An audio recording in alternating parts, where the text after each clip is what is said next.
cumprimentar o pastor Elias, nosso líder. Cumprimentando ele, eu cumprimento a todos os irmãos.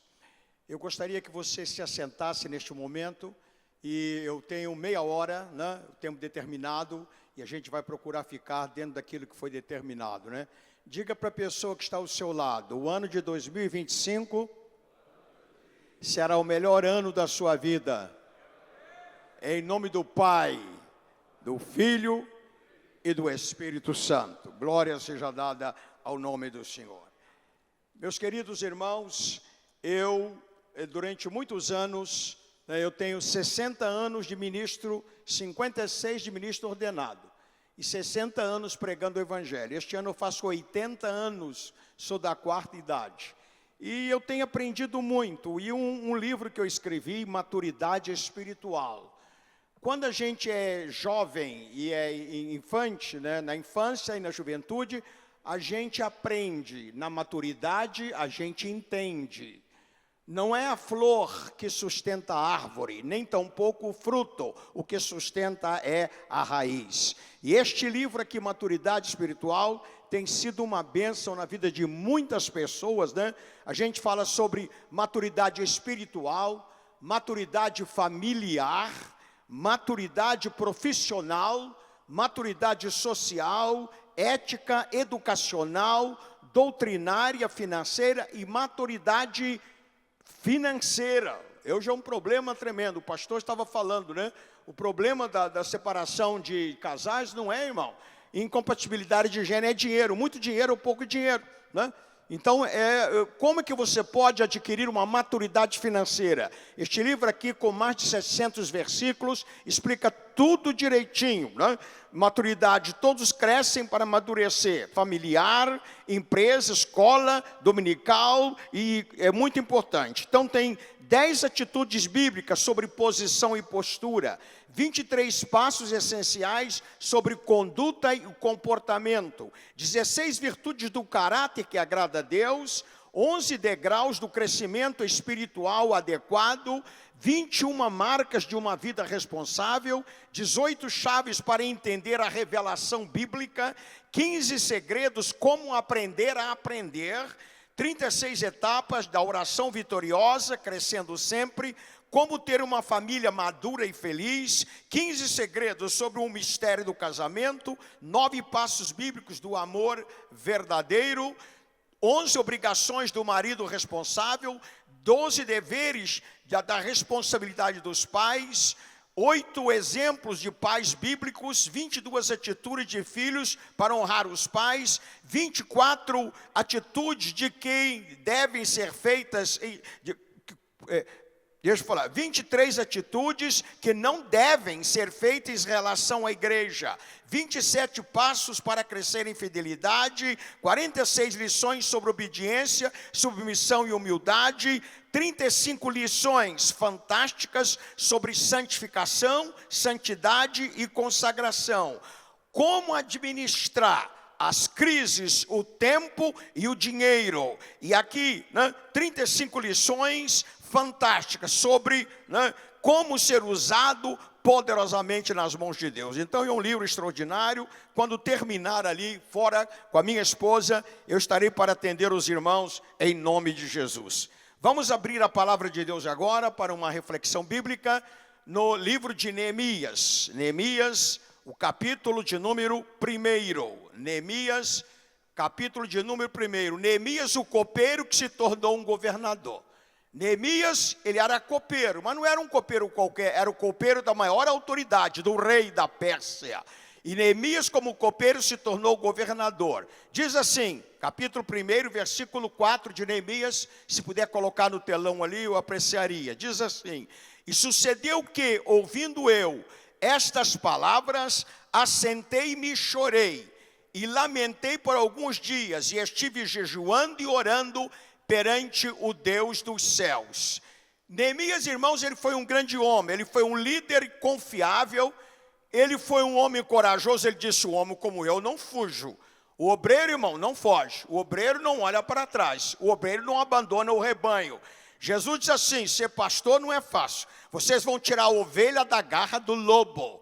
E Neemias, ele foi um companheiro, um amigo, um patriota autêntico, um reformador civil, um reconstrutor, ele foi um terapeuta familiar. Neemias é conhecido como restaurador. O livro de Neemias tem 13 capítulos, tudo fala sobre restauração. Diz assim: e olhei e levantei-me e disse aos nobres e aos magistrados e ao resto do povo: não os temais, lembrai-vos do Senhor grande e terrível, e pelejai pelos vossos irmãos, vossos filhos e vossas mulheres e vossas casas. Neemias capítulo 4, versículo 14. Neemias, irmãos, ele foi um gigante espiritual. Ele diz assim: no lugar onde ouvirdes o som da trombeta, ali vos ajuntareis conosco, o nosso Deus pelejará por vós. Neemias capítulo 4, versículo 20. E é muito importante, irmãos, nós encontramos Neemias, ele estava na fortaleza de Suzã, ele estava no lugar seguro, o inimigo não vinha atacá-lo, ele tinha um emprego, uma mordomia tremenda, ele servia o vinho para o rei, diante da maior autoridade, ele falava com o rei, mas de repente diz a Bíblia que chega uma caravana da Judeia, chegam os irmãos de Neemias, e Neemias chega e diz: como é que está Jerusalém, a cidade do rei? Como é que está o povo lá? Como é que está a cidade? Ele recebe uma notícia tremenda: a cidade está arrasada, os muros estão rachados e as portas queimadas, e o povo está em grande miséria. O povo está em grande miséria e tristeza, desesperado, não sabe o que fazer. Então, meus queridos irmãos, a palavra do Senhor declara que Neemias foi tocado. Ele foi tocado profundamente, porque Neemias, ele era um patriota autêntico. Ele disse: é minha gente, é o meu povo, é a minha família, é a minha raiz, é a minha cidade. Ele sentiu as dores. O obreiro tem que sentir a dor, irmão, do povo onde ele está. No bairro que você está, você tem que saber como é que está a situação. Ele sentiu as dores, ele disse: é minha situação, é o meu povo. O que eu vou fazer? Eu preciso fazer alguma coisa. E aí, irmãos, diz a palavra do Senhor que ouvindo ele estas palavras, está lá, ouvindo ele estas palavras, ele se assentou. Veja aqui o que Neemias fala: ele ouviu atentamente. Irmãos, hoje tem pessoas que estão pagando para serem ouvidas. Tem muitos crentes nossos, porque o obreiro não ouve ele na igreja, ele vai procurar o terapeuta familiar, ele vai procurar o advogado e paga R$350 para ficar meia hora falando. As pessoas estão pagando para ouvir. O obreiro precisa ouvir. Neemias ouviu. Como é que é? Eu estou aqui numa posição de destaque. Eu estou na fortaleza, eu estou diante do rei, tem uma mordomia tremenda, mas é o meu povo, é a minha gente. É o povo que está sofrendo e ouvindo atentamente. Irmãos, a Bíblia Sagrada declara que quando Deus falou para Samuel, Samuel disse: fala, Senhor, que o teu servo ouve. Nós precisamos ouvir a Deus, precisamos ouvir o povo, precisamos ouvir o bairro, a vizinhança. O nosso povo, ele ouviu. A Bíblia diz que Isaías ouviu, né? Quem tem ouvidos, diz a palavra do Senhor, ouça o que Deus diz para as igrejas. Depois que ele ouviu o relatório, um relatório que tocou ele profundamente. Irmãos, o obreiro não pode ser indiferente. O pecado de Jonas foi a indiferença. Jonas foi indiferente ao chamado de Deus. Jonas foi indiferente à missão. Deus chamou ele pelo nome: Jonas, levanta. Deus disse: você vai para Nínive, mostrou o lugar. Você vai pregar uma mensagem de juízo. Jonas ficou indiferente, simplesmente indiferente. Indiferente quando veio a tormenta no navio. Indiferente quando os marinheiros começaram a clamar. Indiferente à sua própria vida. Quando ele falou para o capitão: me joga no mar. Irmãos, o obreiro não pode ficar indiferente. Neemias, então, ele ouviu. Segundo lugar, ele se assentou. Ele tomou posição. Ele se assentou e disse: eu preciso tomar uma posição. A decisão, irmão, preste atenção, a caravana chegou ali, não foi por um acaso. Você está nesse ministério aqui, não é por um acaso. Deus te colocou aqui. Deus tem um plano, Deus tem uma missão, Deus tem um mistério para você. Depois que ele se assentou, tomou posição, ele chorou. Ele chorou profundamente. Ele chorou pela cidade. Jesus chorou pela cidade. Jerusalém, Jerusalém, quantas vezes eu quis te ajuntar. O choro, irmão, diminui a intensidade da dor. Paulo chorou com os obreiros. O obreiro, irmãos, precisa chorar. Muitas das vezes o crente vai procurar você, não para falar nada, para chorar. Ele precisa de um ombro amigo, e o obreiro tem que chorar. Eu tenho chorado com muitos obreiros do mundo inteiro, irmãos. Já preguei em mais de 100 países do mundo, na Nicarágua, na China, na Índia. Agora mesmo tem um missionário da Índia aí que veio chorar comigo, chorar. tem que falar nada, é só chorar. Na Nicarágua, eu chorei com o obreiro durante 3 horas. E a Bíblia diz que naquele momento, quando Neemias recebe a notícia, ele chora. Ele chora. A Bíblia declara, o choro pode durar uma noite, mas a alegria vem pela manhã. Diz a Bíblia que Neemias, ele não somente chorou, mas lamentou. Ele pranteou, ele condoeu-se, ele sentiu a miséria do povo. Logo em seguida, ele era o reformador. Ele era um reformador. Restauração é o tema central dos 13 capítulos do livro de Neemias. Ele jejuou. Jejum, irmão, jejum não é simpatia. Jejum é uma ordenado por Deus. A Bíblia diz que Jesus jejuou 40 dias. A Bíblia diz, se o povo, Jesus disse, né? Se o povo orar, essa casta de demônios não sai, a não ser por oração e jejum. Não é primeiro jejum, não. É oração e depois jejum. Eu pergunto para você, você já jejuou por alguém, irmão? Na sua igreja, você já jejuou pelas ovelhas? Muitas vezes você tem que jejuar por uma pessoa que está passando uma crise. Às vezes a ovelha está tão desesperada, tem tanto problema atacando de tudo quanto é lado, que você como obreiro tem que jejuar. Neemias jejuou pelo povo. Diz a palavra do Senhor, que depois que ele se assentou, ele ouviu, ele jejuou, ele orou. Irmãos, antes dele começar a reforma, precisava orar. Na obra de Deus, antes de você fazer qualquer coisa, tem que orar primeiro, porque a oração é a chave. Tem problema na igreja hoje, irmãos? Eu digo da experiência minha, que só oração resolve. Não adianta chamar advogado, não adianta chamar gerente de banco, não adianta, tem que colocar o joelho no chão. Neemias orou, ele orou, louvado e bendito seja o nome do Senhor. Sabe o que Deus diz? Jeremias capítulo 33, versículo 3, clama a mim. Deus está dizendo, fala comigo, porque tem hora que você tem que falar com Deus, e tem hora que Deus tem que falar com você. Deus disse, clama a mim, e eu vou te responder, eu vou te anunciar a solução do problema, eu vou te anunciar coisas grandes e firmes que você não sabe. Depois que Neemias, ele orou, ele jejuou, ele se assentou, então ele tomou uma decisão. Agora eu vou tomar, qual é a decisão? Vou deixar aqui, vou deixar a fortaleza de Suzã, vou deixar a mordomia diante do rei e vou para uma cidade abandonada. Ele tinha que restaurar a família estava dividida, 70 anos na Babilônia, a fé estava enfraquecida, o templo não existia, a cidade aberta. Ele disse, eu sou o restaurador, mas para que isto aconteça, eu tenho que buscar a Deus. Ele tomou a decisão, ele renunciou à posição diante do rei, ele renunciou à mordomia que ele tinha, ele foi, a Bíblia Sagrada declara assim, Moisés sendo já grande, ele renunciou, ele disse, essa mulher aí, essa princesa não é minha mãe é outra, meu povo é outro. Irmão, na obra de Deus, muitas das vezes você vai ter que renunciar. Moisés renunciou todos os tesouros do Egito. O povo mais rico naquela época era o Egito. Os tesouros do mundo estavam no Egito. Moisés disse, eu renuncio, eu vou para o deserto, eu quero ouvir a voz de Deus. Neemias renunciou à posição diante do rei. Neemias renunciou, irmão, à segurança, e ele foi em obediência à voz do Senhor. Louvado seja o nome do Senhor. Que coisa tremenda. Logo depois que Neemias orou a Deus, se preparou espiritualmente, ele foi fazer uma pesquisa de campo. Ele foi trabalhar, então ele foi fazer uma pesquisa de campo. Irmão, o obreiro precisa pesquisar o campo. Durante a noite ele chamou os homens, vamos comigo. E eles passaram nas portas. O livro de Neemias fala sobre as portas que tinha Jerusalém. Cada porta. E ele viu, né, o muro quebrado, o muro fraccionado. Ele viu as portas queimadas. Todo mundo, o povo naquela miséria, os doentes ali estavam. Ele fez uma pesquisa de campo. Quando você vai trabalhar em algum lugar, irmão, antes de você começar a trabalhar, faça o que Neemias fez. Busca Deus, jejue, ore, se prepare espiritualmente e depois faça um levantamento.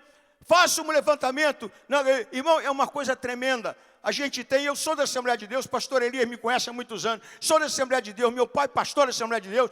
Tem um obreiro que ele vai trabalhar no bairro e não sabe de nada do bairro, irmão. Ele não conhece nada, não conhece os comerciantes, não conhece nada. Irmão, chega no lugar, vai visitar o prefeito. Você vai visitar o prefeito, mas não vai pedir nada.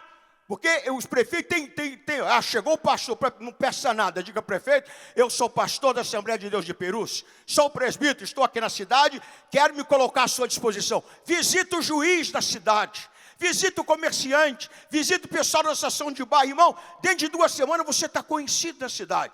Você é uma autoridade, mas faça a coisa direito. Neemias, antes de começar a trabalhar, fez uma pesquisa de campo. Você tem que, quando há qualquer coisa na cidade, o delegado disse, não, eu já conheço o pastor, ele esteve aqui comigo. Não vai pedir nada. Vai oferecer a nossa igreja, o prefeito está à disposição. Então, irmão, Neemias fez isto. Antes de começar a trabalhar, primeiro ele se preparou espiritualmente. Na obra de Deus, você tem que se preparar espiritualmente. O pastor Elias estava nos ensinando aqui. Pessoas já querem começar lá em cima. Você não começa lá em cima, você começa embaixo e vai aprendendo. Davi esperou 16 anos para chegar rei sobre todo Israel. Eliseu esperou 22 anos. Josué esperou 40 anos.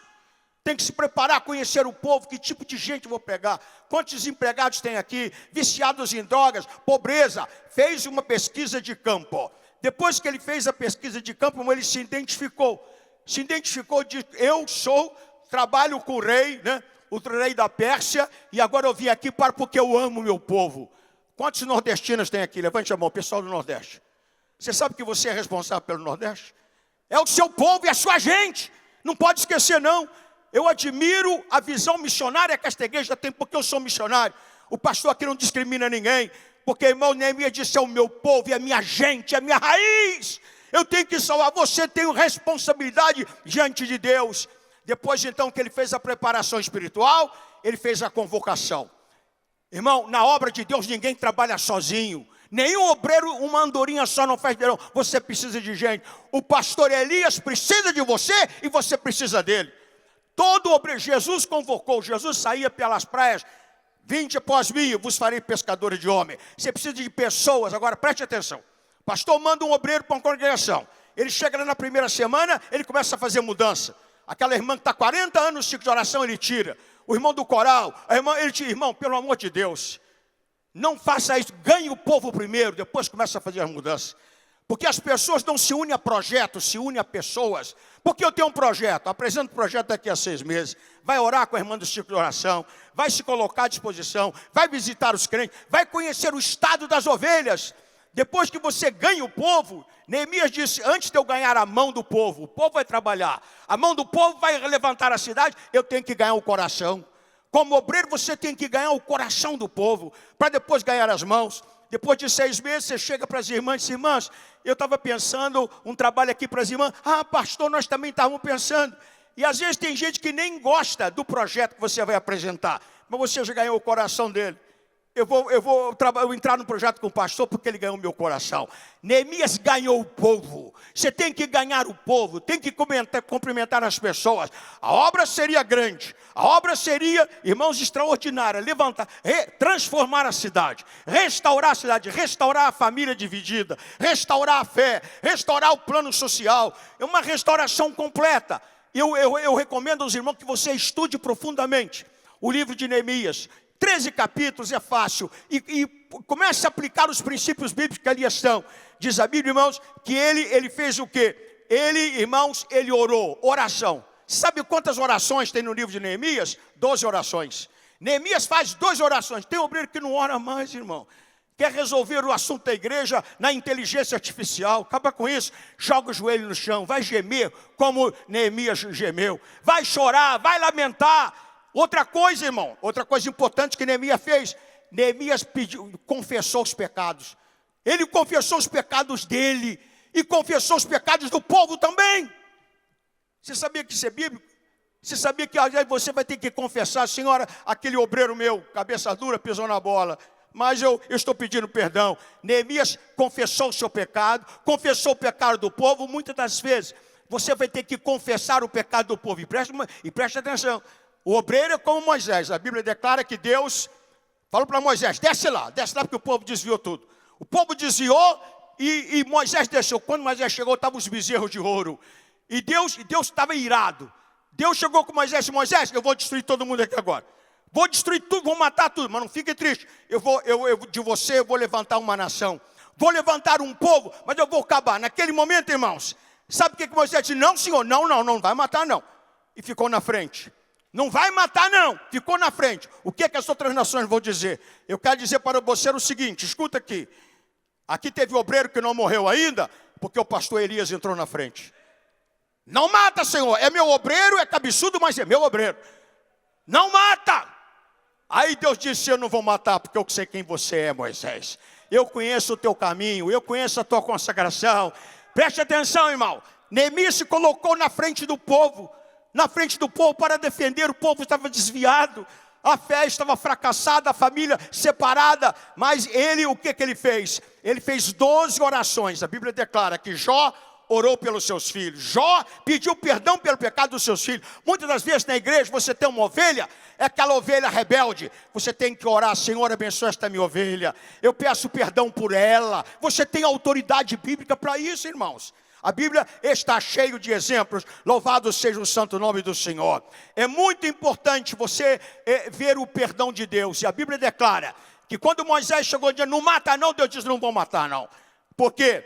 Porque eu conheço os teus caminhos, eu conheço a tua fidelidade. Eu estou terminando, né? O grande desafio, irmãos, preste atenção. O grande desafio da vida de Neemias, oração. O obreiro tem que orar. Se não orar, a obra não vai para frente. A oração, irmão, abre a porta do céu. O obreiro que não ora, irmão, está difícil. Quer resolver tudo na base da inteligência artificial? Não, tem que orar. Outra coisa, Neemias disse, nós precisamos ir para a palavra. Ele leu a palavra em público. O povo ficou desde manhã até 2 horas da tarde ouvindo a palavra. O obreiro é homem de oração, é homem da palavra. É a palavra que traz a revelação de Deus. A palavra é a fonte que nunca termina. É a fonte da santificação. É a fonte da verdade. É a fonte que te livra do erro. É a fonte da... como guardará o mancebo o seu caminho? Observando conforme a tua palavra. Escondi a tua palavra no meu coração para não pecar contra ti. Jesus disse, vocês erram porque vocês não conhecem a Escritura e nem o poder de Deus. O conhecimento da palavra te livra do erro.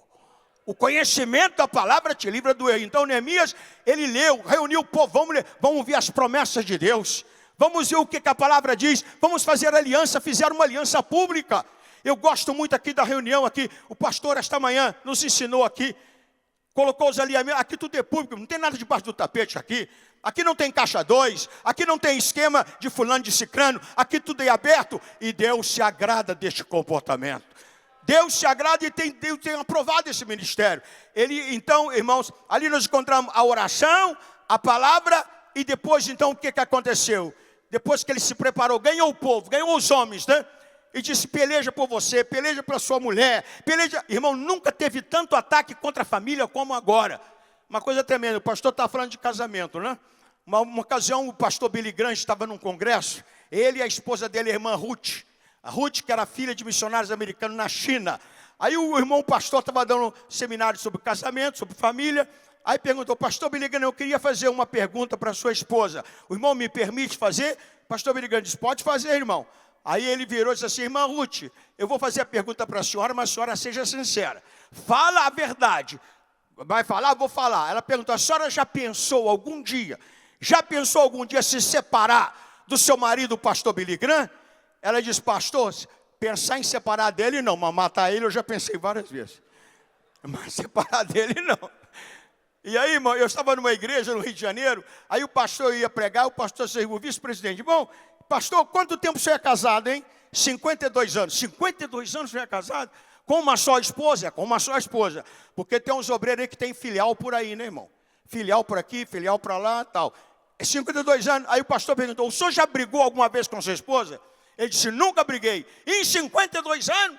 Aí o pastor perguntou para a igreja, irmãos, os irmãos acreditam que o pastor, 52 anos, nunca brigou com a esposa dele? A igreja ficou assim, não acreditamos. Aí o pastor perguntou, qual é o segredo, irmão? É que quando a gente tem algum problema, ela vem falar comigo, eu digo, você tem razão. Sempre ela tem razão, eles não brigam. Está entendendo, irmão? É o que a palavra nos ensina. E aí, irmãos, o que aconteceu? Diz a palavra do Senhor, que Neemias, irmãos, em 52 dias, irmão, espantou todo mundo, reconstruiu o muro. Reconstruiu, em 52 dias a cidade estava protegida. A cidade está, e aqueles, o pastor falou de Sambalate, né? Um dia eu vou pregar aqui sobre o Sambalate, sobre Góz e o Tobias, na obra de Deus. Os Sambalate, os Góz e os Tobias tiveram que engolir as palavras. Foi o grande milagre. As nações diziam, o que aconteceu? Irmão, tem muita gente que não entende o crescimento aqui da igreja. Não é porque aqui tem muitos homens formados, e tem homens formados. E tem homens formados e mulheres formadas. Mas Deus é o dono da obra. Deus recebe a glória. E você tem que cumprir o mandamento do Senhor. E eu gostaria, com permissão do pastor, de dar uma sugestão para os irmãos. Por que você não estuda o livro de Neemias na sua congregação? Estuda com os crentes, você vai ter gente que vai te trabalhar. No próximo batismo, a sua congregação vai trazer um grande número de pessoas. Ganhar almas, irmão, estuda o livro de Neemias. Veja os princípios, diz a palavra do Senhor, irmão. O que aconteceu? Aconteceu que em 50 dias o muro estava erguido e todo o povo abençoado. Então Neemias, ele disse, eu não posso fazer sozinho. Irmão, o obreiro não pode andar sozinho, não. Eu nunca vi o pastor Elias sozinho, sempre tem gente do lado dele. É um perigo o obreiro ficar sozinho. Você tem que ter gente do lado. Você tem que ter homens do lado. Você não é o dono da verdade. O dono da verdade é Jesus. Você precisa de homens, de companheiros. Eu vejo ali o pastor Elias, eu sou observador. Ele sempre consulta com o obreiro, consulta com o outro. E Neemias, ele nos ensina isso, né? Nós temos que ter a unidade. Eu me lembro que eu morei nos Estados Unidos 20 anos, né? E nos Estados Unidos, uma ocasião, houve uma criança que se perdeu no trigal. Nos Estados Unidos, o americano é muito padrão. Lugar de carro é carro, lugar de trigo é trigo. Tinha todas as fazendas, aquele trigal enorme no inverno. Um garoto de 7 anos se perdeu. Aí o fazendeiro chamou todo mundo e disse, olha, vamos procurar o meu filho, vamos procurar. Era o tempo do inverno. Tempo do inverno, 10 horas da manhã está escuro, 3 da tarde está escuro, a neve caindo, aquela coisa tremenda. Aí o povo entrou no meio do trigal e procuraram, até que veio a noite, não encontraram o menino. Aí então o fazendeiro disse, por favor, amanhã, quando amanhecer o dia, vamos chamar mais gente, chamar mais amigos, pessoas, vamos procurar o menino, vamos procurar o filho, né? Então, no outro dia, eles estavam se preparando para sair, para procurar o menino. Aí uma pessoa disse, fazendeiro, eu queria dar uma sugestão. Qual é a sugestão? Vamos dar as mãos. Vamos fazer uma grande corrente em toda a extensão do trigal. Vamos procurar, vamos dar as mãos. Aí deram as mãos, fizeram aquela grande corrente, irmão. E entraram no meio do trigal. Depois de uma hora alguém gritou, achei. Encontraram o menino. Mas o menino estava morto. Porque ele não resistiu ao inverno terrível, né? Americano que ele estava. Aí levaram o menino para a sede da fazenda. Aí o fazendeiro disse, eu queria agradecer aos meus vizinhos, meus amigos, pessoas que eu não conheço, que vieram nos ajudar a encontrar o meu filho. Mas lamentavelmente ele está morto, meu menino está morto. Aí a esposa dele disse, meu marido, eu queria dar uma palavra. E ela disse, eu também queria dizer, como meu marido disse, eu quero agradecer a vocês pelo esforço que vocês fizeram de encontrar o meu filho, mas o menino está morto. Agora eu tenho uma pergunta. Aquela mulher disse, eu tenho uma pergunta que eu estou fazendo para mim e para vocês. Por que é que nós não demos as mãos ontem? Por que é que nós não demos as mãos ontem? Se ontem nós tivéssemos dado a mão, meu menino estaria vivo. Eu quero declarar aqui, pastor Elias, como um profeta que o senhor é, eu sou. A hora de dar as mãos é agora, irmão. A hora de trabalhar é agora. A hora de evangelizar. Amanhã não vai adiantar. A hora de você unir é agora. Se tem alguma coisa, faça com Neemias, ore a Deus, jejue, peça perdão, confesse, ganhe o povo, não explore o povo, conheça o seu campo de trabalho, faça um levantamento, quantas almas estão ali, quais são os problemas, se identifique, irmão. Qualquer programa que tiver lá no bairro, você vai estar incluído. O pastor esteve aqui na prefeitura, o pastor esteve aqui na delegacia, o juiz conhece, irmão. Você vai abrir um leque tremendo de oportunidade. É hora de nós darmos as mãos. É hora de dar as mãos para fazer a obra de Deus. Jesus disse assim, no capítulo 9 de João, a noite vem, quando ninguém pode trabalhar. Jesus garantiu que a noite vem. Irmãos, olha, está tremendo. Jesus disse assim, olhai para a figueira e olhai para as árvores. Nós temos que olhar para a China, temos que olhar para a Rússia. As outras árvores que aí estão, a hora de trabalhar é agora. Comece a evangelizar o seu bairro, no batismo, e faça um plano de evangelização com o jovem, com as irmãs, né? Ganhe o povo e Deus vai te abençoar rica e maravilhosamente. Amém, irmãos? Quando terminar, eu estou ali com o livro Maturidade Espiritual. Esse livro vai te ajudar muito. Vai te ajudar muito nas táticas para evangelizar e para amadurecer. Em nome do Pai, do Filho e do Espírito Santo. Deus abençoe a todos. Amém. Obrigado, pastor. AD Perus, desde 1947, abençoando o Brasil.